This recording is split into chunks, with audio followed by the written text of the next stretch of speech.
reshuffle takes effect. Now, just as we have just recapped, the president had a reshuffle of his cabinet today that took place at the Federal Executive Council meeting. The Ministry of Niger Delta has now been merged, and rather changed to the Ministry of Regional Development, and then all the commissions, as the Northwest, Northeast, Niger Delta, and Southeast and Southwest commissions now fall on that. And the Sports Ministry has now been moved to the Sports Commission, is now under the National Sports Commission. Joining us to shed more light on this situation via Zoom is the Special Assistant to the President on Digital Media, Otega Ogra, will be giving us an insight on the restructuring of the cabinet that was announced today. Now, Otega, good evening. Thank you for joining us on the news update. Good evening. Glad to be here. Okay, so now this is a much awaited cabinet reshuffle. We've been hearing about it long before the October 1 Independence Day celebration. And many people feel that the president did not go far enough. Now, some were probably expecting a complete overhaul. And is this as far as the president could go, or are we to expect more actions? So thank you very much. Today, as you just said, the president's 5 ministers were let go. 10 were assigned to new ministerial portfolios, and another 7 were sent to the Senate for nomination. And what the president has done, which he said before, is that we are going to work based on empirical evidence, based on data, which is gathered on a quarterly basis by one of the departments under him, and that was what they used to make the decision. So this decision was intended to, streamline operations of various government ministries. That's the merger of some of the ministries and the removal of some, as well as, optimize efficiency in the running of the ministries.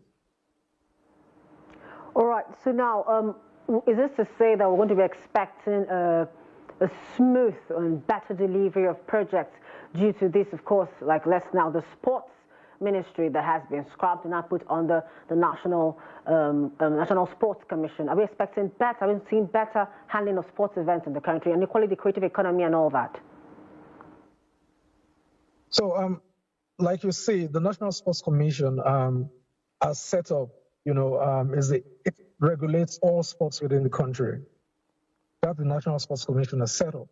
And I think the president deemed it fit that rather than have another level or layer of bureaucracy in a ministry such as that, why not just let the National Sports Commission, handle it?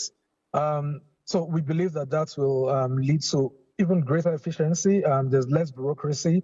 It will lead to more optimal operations for the National Sports Commission, since they already have direct access to all the sports bodies and organizations within Nigeria.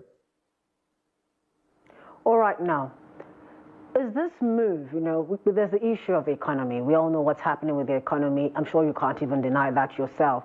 So is this supposed to help with this economic situation? Because it's like people out there are saying this is just a piecemeal and does not address the fundamental problems plaguing the country, which is the economic situation of Nigeria. So I think it's important that we situate what the fundamental problem with the economic situation of Nigeria is, which is one, we had a subsidy issue, which for 40 years we had tried to remove, and we had never been able to remove it, costing this nation, in FX bills of about 3 to 4 trillion every quarter. And that was something that we couldn't sustain, so that had to go. Luckily enough, the president was deemed its feet. Immediately came in to also set up the CNG program. However, on the larger scale of the economy, we need to also understand another thing, which is one, that Nigeria for the longest time had used short-term solutions to solve long-term problems. The unsustainability of those short-term solutions is what has led to a lot of issues that we've had, because we were just postponing the rainy day.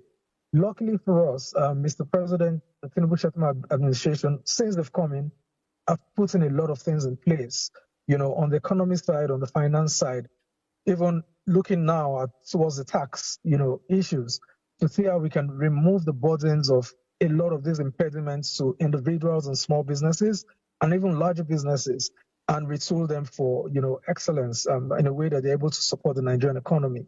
But beyond that, we're seeing that the numbers at the top level are already aligning with our vision and goals. You can see inflation is already coming down. Inflation was initially caused by, the removal of the fuel subsidies, as well as the FX, the foreign exchange rates that moved, up. And that is something that we are actually proud of because we can see the numbers. Our foreign exchange reserves are actually rising. Like I said earlier, inflation has come down, and other economic indices like that are actually trending positively. Like the president has also said, President Bola Tinubu has said time without number that he knows that this is actually difficult for a lot of Nigerians. But in the long run, we expect that all Nigerians will benefit. This is a pro-people government.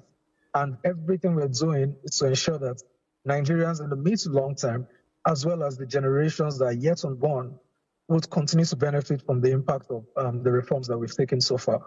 Okay, so Ogra, just before you go, and briefly if you can, could you tell us what to expect going forward? The president said it very clearly in his statement to the ministers, whilst thanking, those who were being let go.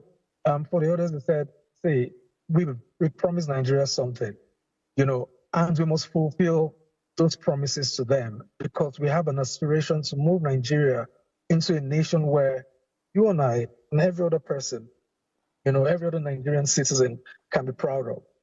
Nigeria is so good. We are so excellent to be where we are. And that is painful enough for us in government. It's painful enough for the Nigerian people. Okay. So we expect every minister to put in their best, everyone that's been appointed, to go beyond normal, to ensure that the dividends of what we promised Nigerians come to fruition. Okay, all right. Thank you so much, Ortega Ogra, for that insight on the cabinet reshuffling and what's happened with the current administration. Thank you very much.